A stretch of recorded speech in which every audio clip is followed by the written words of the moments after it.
मोअज़्ज़ज़ ख़वातीन व हज़रात, ये बीजेपी की हुकूमत जो बड़ी अजीब है, और इन्हें ये जो नरेंद्र मोदी मिले हैं ये तो कोई बड़ा ही तोहफ़ा है यार। ये नफ़रत के ऐसे सौदागर हैं, इसको कोई परवाह नहीं है कि हिंदू मरता है, मुसलमान मरता है, बरे-सग़ीर तबाह होता है या एटमी जंग होती है। ये इक़्तिदार में रहना चाहता है क्योंकि इसने इक़्तिदार का रास्ता तशद्दुद के ज़रिए तलाश किया था। ये गुजरात में जिसने बड़ा कामयाब तजर्बा किया था ना, वैसे भी गुजरात के मुतल्लिक़ कहा जाता है, भारतीय गुजरात के मुतल्लिक़ कि भारतीय गुजरात जो है उसकी तो फ़ज़ाओं में बिज़नेस है। एक तो इंतहा पसंद है, दूसरा जो एक बिज़नेस वाले माहौल से उठा हुआ है। तो वो उसने तशद्दुद के ज़रिए अपने लिए प्राइम मिनिस्टरशिप की राह हमवार की और वो उसी पे जमा हुआ है, उसको नहीं परवाह कि क्या हो रहा है। अच्छा, बात यह है कि एक शोर मचा हुआ है। मैं भी एक वीडियो देख रहा था, उसने कहा कि यार ये बड़ी अजीब बात है कि मुग़लों का जो 600 साल दौर था उसमें भी कोई हिंदू ख़तरे में नहीं था। उसके बाद अंग्रेज़ जो 200 साल हुक्मरानी करते रहे उसमें भी कोई हिंदू ख़तरे में नहीं था। और उसके बाद ये कोई 2-3 अशरे जो हैं, कांग्रेस जो है वो भी हुक्मरानी करती रही, उसमें भी हिंदू ख़तरे में नहीं था। लेकिन जब ये बीजेपी आती है, जब ये मोदी साहब आते हैं ख़ास तौर पे, तो हिंदू ख़तरे में होता है। जितने हमले होते हैं, यानी बड़े बम्बई अटैक्स की बात कर लें, उरी की बात कर लें, दूसरे हमलों की बात कर लें, जो ज़्यादा बड़े हमले होते हैं ये बीजेपी के दौर में होते हैं। ये पहले भी पाकिस्तान भी मौजूद होता है, इंडिया भी मौजूद है, ये हमले नहीं होते। अच्छा, अब हमलों का एक स्टाइल है। क्या स्टाइल है? पहली बात है हमला होगा, उसके बाद दहशतगर्द भाग जाएंगे, वो जिंदा नहीं पकड़े जाते।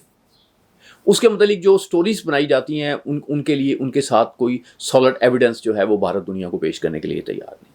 अब तो भारत वैसे ही कोई वो इस चक्कर में नहीं पड़ता। ये भी पहलगाम का जो इसमें ज़रा उनका एटीट्यूड देखें। उन्होंने नहीं कोई कहा कि यार तफ्तीश करो, ये बंदे कैसे आ गए। अच्छा चलें जी, हम मान लेते हैं, जो आप कहते हैं उसको मान लेते हैं, लेकिन फिर आप एक बात तो माने ना कि आप नाअहल हैं।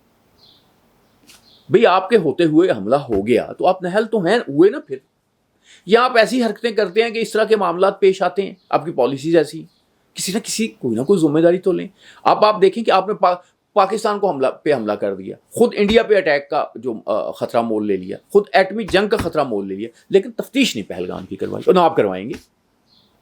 जिस तरह से आपने FIR दर्ज करवाई, जिस तरह से आपने उस सारे मामले को देखा, अभी भी आप जो तकरीर है मोदी साहब की, उसमें ये नहीं है यार हम तफ्तीश करवाएंगे। नहीं जी, हम कहते हैं कि जी पाकिस्तान ने हमला किया, पाकिस्तान माने, और जिसको हम कहते हैं कि जी वो जिम्मेदार है उसको वह माने। भाई ऐसे तो नहीं होता ना, ऐसे तो कहीं नहीं होता। 9/11 भी हुआ था, उन्होंने एक तफ्तीश की थी, एक तरीके से चले थे, महज़ब कौम की तरह चले थे, वो आपकी तरह बिहेव कर रहे थे। यानी जो बुश का एटीट्यूड था उसको भी तनकीद का निशाना, लेकिन आपकी तरह रीजनेबल, आप इतनी बड़ी जो सल्तनत है उसके हुक्मरान हैं, इतना बड़ी ताकत है, आपको क्यों हो रही है शिकस्त? इसलिए हो रही कि आप अनरीजनेबल हैं।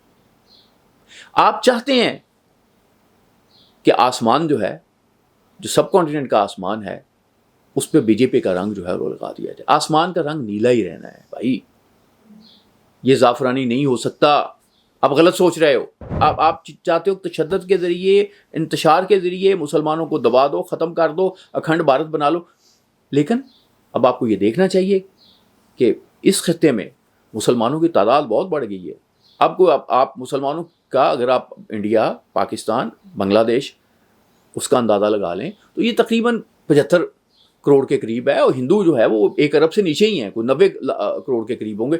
ये जिस तरह से मुसलमान माशाल्लाह आबादी उनकी बढ़ रही है, बिल्कुल हम आपके पास जा रहे हैं। तो जमहूरियत जो है वो अब आपको उसमें आपको वो हक नहीं मिलेगा अगर आप अखंड भारत भी बना लेते हो, जो जिसका आप तसव्वुर किया हो, क्योंकि ऐसे नहीं हो सकता जो आप सोच रहे हो। क्योंकि ये अगर आप कहते हैं सबसे बड़ी जमहूरियत है तो उसमें आपको राइट देने पड़ेंगे। अब मुसलमानों को आपने कहा जी आपने मुसलमानों को दबा लिया, लेकिन देखें ना 25 करोड़ मुसलमान जो पाकिस्तान में बैठा है या भारत में, जो बांग्लादेश में 25 करोड़ मुसलमान बैठा है, उसको आप उस तरह से नहीं दबा लिया जिस तरह से आपने जो है दबाया हुआ है इंडियन मुसलमान को।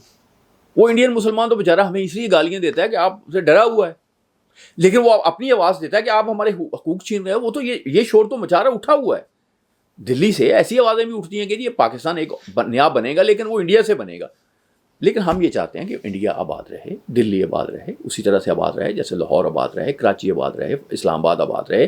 اس سوچ کو آپ کو لانا ہے. تشدد سے آپ کچھ نہیں کر سکتے.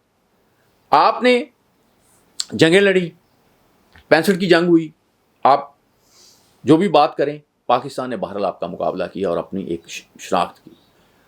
71 میں آپ نے جو کچھ بھی کیا، اب آپ خود کہتے ہیں کہ ہم نے کروایا تھا سب کچھ. اور اب بنگلہ دیش میں بھی کیا ہوا؟ بنگلہ دیش میں شیخ مجیب کو قتل کر دیا گیا کیونکہ اس نے بنایا تھا.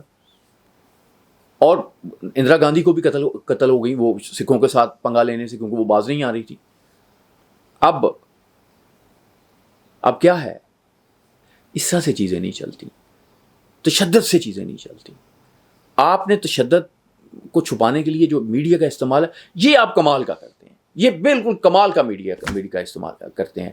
لیکن حقیقت ہوتی ہے. آج آپ سے لوگ پوچھ رہے ہیں کہ یہ جو پاکستان کے متعلق آپ کہتے تھے بڑا غریب ہے، بڑا کمزور ہے، وہاں تو لوگوں کے پاس کھانے کے لیے جو ہے وہ روٹی نہیں ہے، بھوکے مر رہے ہیں، ان کے پاس کپڑے نہیں ہیں، ان کے پاس دوسری چیزیں نہیں. حیران ہے، وہ پوچھ رہے ہیں یار یہ جو آپ کہہ رہے تھے اس طرح کا پاکستان، اس نے تو ہمارے ساتھ کیا کیا ہے؟ مودی صاحب آپ کے ساتھ کیا کیا ہے؟ آپ جھوٹ بول رہے تھے.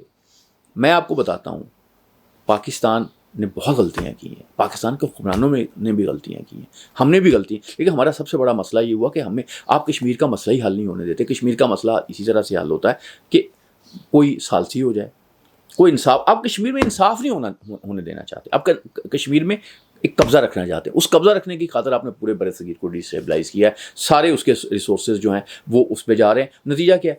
بھارت میں کسان مر رہے ہیں، خودکشیاں کر رہے ہیں، اوپن خبر ہے. وہاں پہ شہر آباد ہیں سڑکوں پہ. پاکستان میں ایسے نہیں ہے. پاکستان میں کسان خودکشی نہیں کر رہا. پرابلم ہے اس کو، مسائل ہے اس کے، لیکن خودکشی نہیں کر رہا. وہ کیفیت نہیں ہے جو آپ نے پیدا کی ہوئی ہے. اور پھر آپ کپڑوں کی بات کرتے ہیں. اب آپ پاکستان میں آئے ہیں، آپ لوگ آتے ہیں، آپ کے بھارتی لوگ، ہمارے سکھ بھائی تو بہت آتے ہیں. وہ دیکھیں، آپ کوئی ایک بندہ ڈھونڈیں جس نے کپڑوں پہ پیون لگائے ہوئے نہیں، آپ کو ایسے نظر آئیں گے لوگ. اور میں آپ کو بات بتاتا ہوں، یہاں پہ ایک زمان جب شروع میں پاکستان بنا تو کئی سالوں تک ایسے رہا. ہمارے یہاں کلچر تھا کہ ہر گلی میں کہ ایک نکڑ پہ ایک موچی بیٹھا ہوا تھا، جوتا گھانٹتا تھا. اب آپ کو موچی نظر نہیں آتا. کیوں؟ لوگ نیا جوتا خریدتے ہیں، جب وہ پھٹ جاتا ہے اس کی مرمت نہیں کراتے. پاکستان بدل گیا ہے، لیکن آپ نہیں چاہتے لوگوں کو بتائیں، انڈینس کو بتائیں. اب اس جنگ نے بہت سے پردے ہٹا دیے ہیں، بہت سے پردے فاش کر دیے. نریندر مودی صاحب اور بھارتی میڈیا، پلیز پلیز پلیز مت بنے تشدد کے علم بردار، مت بنے، امن کے علم بردار بنے. اور آپ پاکستان کے میرے رہنے والوں کو بھی انسان سمجھے، انڈین مسلمانوں کو بھی انسان سمجھے، بنگلہ دیش میں رہنے والوں کو بھی انسان سمجھے. اور ایک ایسی صورتحال پیدا کریں جس میں یہ خطہ جو ہے یہ مل کے کوئی ایسی اس میں صورتحال جو محبت کی جس پہ بنیاد ہو، جس پہ آگے بڑھے. یہ ختم کریں. یہ اب آپ نے تو آخری انتہا، آپ نے ایٹم بم بنایا، پاکستان نے بھی ایٹم بم بنا لیا. اب آپ بھی اس پاکستان کو تباہ کر سکتے ہیں، پاکستان بھی آپ کو تباہ کر سکتا ہے. اس تباہی سے بچیں، آنے والی نسلوں کو بچائیں. اور یہ بچانے کا جو معاملہ ہے، یہ مودی صاحب آپ کے پاس ہے. آپ نے یہ زہر جو اس خطے میں پھیلایا ہے اس کو آپ ہی صاف کر سکتے ہیں. ملک خواتین و حضرات، اللہ آپ کا حامی و ناصر.